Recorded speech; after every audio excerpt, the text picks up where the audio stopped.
प्रदेश में आज जिला पार्षद चुनाव हैं, उनके परिणाम आ चुके हैं और इस बेहतरीन मौके पर साहिल लुधियानवी का एक बड़ा मशहूर शेर है जो अपने दर्शकों को सुनाना चाहूँगा कि हज़ार बर्क गिरे लाख आंधियाँ उठे, जिन फूलों को खिलना है वो खिल के रहेंगे। बिल्कुल उसी तरह योगेश सिलानी के नाम का फूल है वो खिल चुका है। योगेश चुनाव जीत चुके हैं और बेहद हॉट सीट थी, जो योगेश सिलानी का जो वार्ड था बेहद हॉट सीट थी और काफ़ी करीबी मार्जिन से चुनाव जीते हैं। और ये योगेश की चुनावी रणनीति का ही परिणाम है, क्योंकि कोई ज़्यादा चकाचौंध से ये चुनाव नहीं लड़ा है। बिल्कुल सिंपल तरीके से कुछ नए गांव भी अब की बार इनके वार्ड में है, वो आ गए थे, तो बिल्कुल बेहद सिंपल तरीके से। और वो पिछली बार वाइस चेयरमैन रह चुके हैं, तो जो विकास कार्य इन्होंने करवाए थे तो वो भी है, उसका भी फ़ायदा है योगेश को मिला है। और योगेश का जो ये दूसरा चुनाव था कहीं ना कहीं अपने मामले में एक अग्नि परीक्षा था, जिसमें योगेश सिलानी ने खुद को खरा साबित करके दिखाया है। अब इससे आगे उम्मीदें भी बढ़ गई हैं और सिलानी गांव है योगेश भाई का और बेहतरीन राजनीति हस्ती भी यहाँ से हुई, चौधरी मनफुल हुए, तो उसके बाद है उम्मीदें अब योगेश से भी बढ़ चुकी हैं कि वही अपना राजनीतिक दौर है जो सिलानी गाँव का था उसे वापस हैं वो लेके आए। योगेश भाई, जैसे मैंने कहा कि चाहे कुछ भी हो जाए, जिन फूलों को खिलना है वो खिल के रहेंगे। करीबी हालांकि मार्जिन था, इस जीत का श्रेय है किसे आप देना चाहेंगे? सबसे पहले तो अलाउद साहब, मैं सबकी खबर टीवी का आप लोगों का धन्यवाद करना चाहूँगा कि ठीक चुनाव प्रचार जिस दिन शुरू करना था उस दिन भी आप लोग आए थे और अपना एक इंटरव्यू हुआ था छोटा सा। तो जो जीत का श्रेय है वो मैं पूरे अपने 18 गांव और 36 बिरादरी को देना चाहूँगा। और मेरा गांव मुख्य रूप से है उसमें, और जितने मेरे साथी, सहयोगी, मित्र, रिश्तेदार जितने भी लगे थे, मैं उन सभी को, माताओं बहनों को, उन सभी को इस जीत का श्रेय देना चाहूँगा। क्या योगेश इस बात से इत्तेफाक रखते हैं कि ये चुनाव अग्नि परीक्षा था? बिल्कुल, चाहे सरपंच का चुनाव हो सर या जिला परिषद का चुनाव हो, दूसरी बार अगर आप चुनाव जीतते हैं तो कहीं ना कहीं है आप खरा उतरते हैं उन उम्मीदों पे। क्या मानते हैं, अग्नि परीक्षा था ये चुनाव आपके लिए खुद को साबित करने के बतौर अगर देखा जाए तो? जी बिल्कुल, कोई भी चुनाव हुआ काफ़ी महत्वपूर्ण होता है। और अगर आप कोई चुनाव दोबारा से जीतते हैं तो अभी जैसे विधानसभा है, विधानसभा में पार्टियां लगती हैं, सिंबल लगते हैं, बहुत सा बड़ा एक सिस्टम लगता है। जिला परिषद है वो हम कहीं ना कहीं बीच में अटक के रह जाते हैं, बहुत ज़्यादा लोगों की महत्वाकांक्षाएं होती हैं और उन पर कई बार कोशिश करने के बावजूद भी खरा नहीं उतरा जा सकता है। तो काफ़ी बिल्कुल ये अग्नि परीक्षा थी और काफ़ी अच्छा चुनाव रहा और 36 बिरादरी का मुझे पूर्ण रूप से आशीर्वाद प्राप्त हुआ। साजिशें हुई चुनाव में आपके खिलाफ? साजिशें तो नहीं कहूँगा, ये एक शब्द है। हाँ, कोशिश की है, बड़े बड़े लोगों ने खूब कोशिशें की हैं, लेकिन बुज़ुर्गों का आशीर्वाद, माताओं का आशीर्वाद मेरे साथ रहा और मुझे खुशी है और काफ़ी आनंद की अनुभूति महसूस कर रहा हूँ। बड़े लोग आखिरकार कौन कौन होता है? अगर आप जिला परिषद का चुनाव कोई सामान्य चुनाव नहीं होता है। अनेकों साथी हैं हमारे, बलराज कुंडू आज विधायक बने हुए हैं, एक बहन जी यमुनानगर से हैं वो विधायक बनी हुई हैं, और भी अनेकों अभी भी मंत्री हैं सरकार में। नरेश विधायक थे जो वो भी जिला पार्षद रहे हैं। कुलदीप बस जो जहाँ से विधायक है वो जिला परिषद में एक बार चुनाव आ रहे हैं, एक बार चुनाव जीतते हैं, तो बड़ा चुनाव हो जाता है। और आप कंटिन्यू दोबारा से कोई चुनाव लड़ते हैं तो काफ़ी महत्वपूर्ण चुनाव हो जाता है जिला परिषद का। और काफ़ी नए गांव लगे हुए थे मेरे में पे, जो पिछली बार था, कुछ गांव नए भी लगे हुए तो काफ़ी बड़ा चुनाव होता है और मेहनत करने के बावजूद में अच्छी जीत हासिल हुई है। सर, आप वाइस चेयरमैन पहले रह चुके हैं, दोबारा से आपने ये चुनाव लड़ा है। खैर, इतना अंदाज़ा तो हो जाता है कि आपका एम्बिशन क्या है। आपका नहीं तो आपके साथ जो लोग जुड़े हुए हैं, चाहे आपका पूरा गांव हो, आपकी खाप हो, उनका एम्बिशन ये है कि चौधरी मनफुल के बाद है एक ऐसा चेहरा दोबारा से हमें राजनीति में स्थापित करना है। क्या योगेश मानते हैं उसकी तरफ कदम आप बढ़ाएंगे? देखो, जो मेरा गांव है, जैसा कि आपने कहा है, बिल्कुल शुद्ध रूप से राजनीतिक गांव है और चौधरी मनफूल सिंह ने कई बार चुनाव जीते और चुनाव जीतते भी, हारे भी, कई चुनाव उन्होंने लड़े। झज्जर को जिला बनवाने में भी उनकी अहम भूमिका है। और उस नाते से जो मेरे बड़े बुजुर्ग हैं उनकी बातें सुनता हूँ, इनकी मैं बातें सुनता हूँ, तो लगता है कि हकीकत में इनके मन में कुछ है कि भाई गांव से कोई युवा साथी निकल के आए और आगे जाके गांव का, हल्के का, क्षेत्र का, ज़िले का नाम रोशन करे। तो ज़्यादा बड़ी बात तो नहीं करूँगा, लेकिन मैं इनकी उम्मीदों पर खरा उतरने का पूरा प्रयास करूँगा और बिल्कुल ये बात दिन रात मेरे दिमाग में रहती है। कब आपको अब कहते हैं ना कि बड़े पर्दे पर या बड़े स्तर की राजनीति पर क्या जल्द ही देख पाएंगे योगेश को? ठीक है लाउद साहब, लोगों के बीच में रहना है और ज़्यादा से ज़्यादा समय देंगे लोगों के बीच में और आगे कोशिश करेंगे बिल्कुल इनकी उम्मीदों पर खरा उतरने की। आगे जैसे जैसे समय बीतेगा चीज़ें क्लियर होती चली जाएंगी।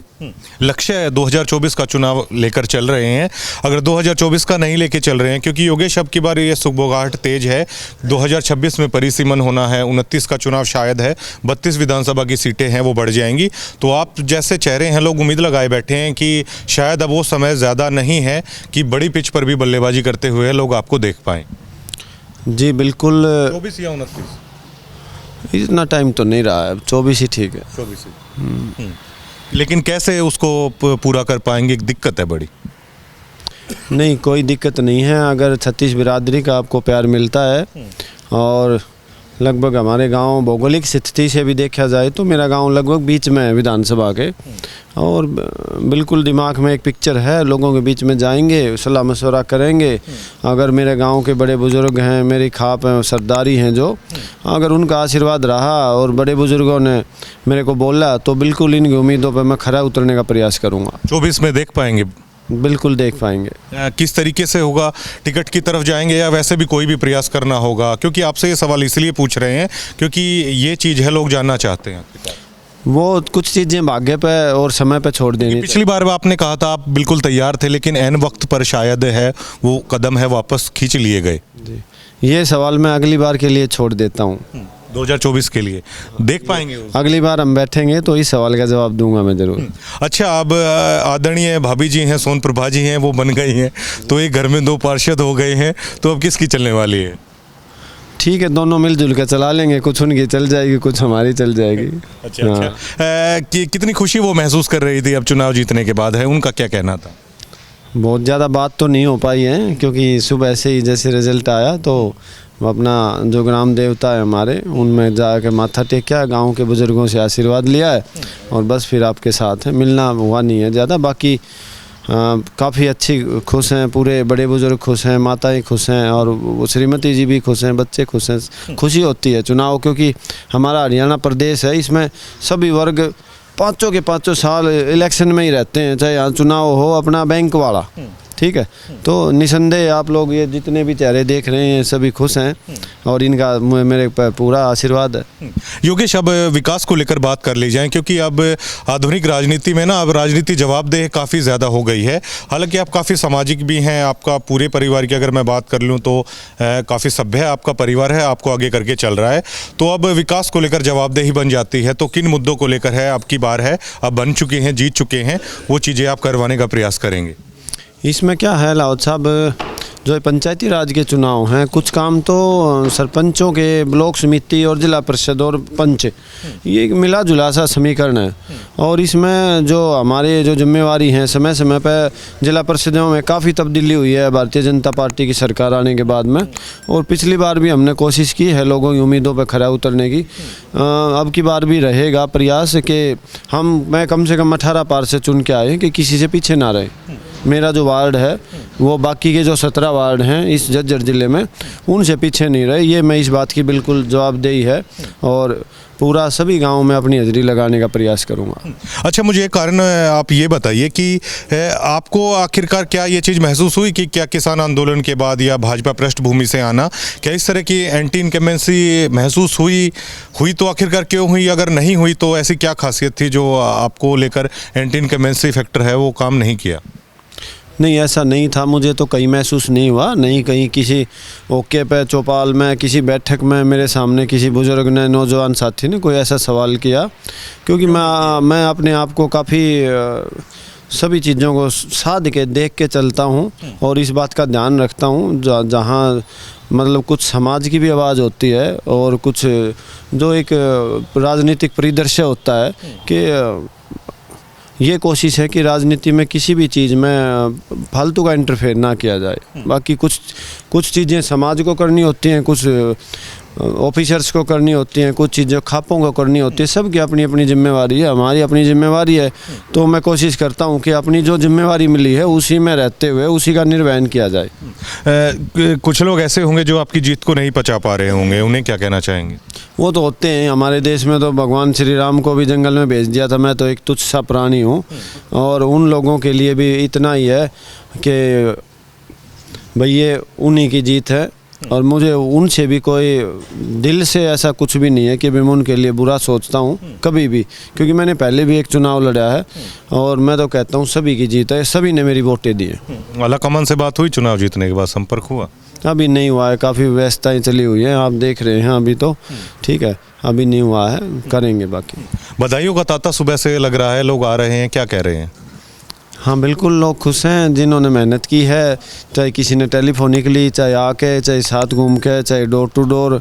और काफ़ी अच्छी टीम थी और सभी का, बड़े बुजुर्गों का, युवा साथियों का, माताओं बहनों का काफ़ी अच्छा सहयोग रहा है और सभी दिल से खुश हैं। बात करने के लिए धन्यवाद। ये योगेश सिलानी थे और लगातार दूसरी बार है चुनाव वो जीते हैं। ये कहीं की एक तरीके से अग्नि परीक्षा था, खुद को साबित किया, क्योंकि आमतौर पर देखते हैं आप एक बार सरपंच रह जाएं या जिला पार्षद रह जाएं तो राजनीति से आप है थोड़ा सा बचने की कोशिश करते हैं इन चुनावों में जाने से। हर एक व्यक्ति है वो नहीं कर पाता है। योगेश दोबारा से गए हैं, उस अग्नि परीक्षा पर खुद को खरा साबित किया है। और योगेश अगर चुनाव जीते हैं तो ये नहीं हो जाता है कि योगेश का सफ़र है सिर्फ जिला पार्षद तक ही खत्म हो जाएगा। बड़ी रेस के घोड़े हैं वो योगेश सिलानी हैं, लोग उनमें देख रहे हैं, उनका एम्बिशन भी है। और जब मैंने एक सवाल किया बिल्कुल सीधा सा कि 2024 या 2029, तो काफ़ी दमखम वाले राजनेता हैं, क्योंकि आप जानते हैं बादली विधानसभा क्षेत्र है, यहाँ पे राजनीति करना आखिरकार कितना मुश्किल है, लेकिन उसके बावजूद एम्बिशन है योगेश सिलानी में। बोलते हैं 2029 दूर है, लेकिन 2024 को लेकर है, वो समय के गर्भ में है। क्या कदम है योगेश सिलानी उठाने वाले हैं? इन चुनावों में भी तैयारियां पुख्ता थी, लेकिन शायद ऐन वक्त पर देखिए हो जाता है राजनीति में, कदम कभी वापस खींचने पड़ते हैं। लेकिन फिलहाल इस इंटरव्यू से है लगता नहीं है, क्योंकि खुद कह रहे हैं 2029 दूर है, 2024 के लिए जाने का पूरा प्रयास करेंगे। वो बातें समय के गर्भ में हैं, लेकिन जब आपके साथ जनता हो जाती है लोकतांत्रिक प्रणाली में, अगर आपके साथ लोग ही अगर आपके साथ हैं तो फिर किसी चीज़ का कोई सवाल ही नहीं उठता कि आदमी पीछे हटे। शुक्रिया।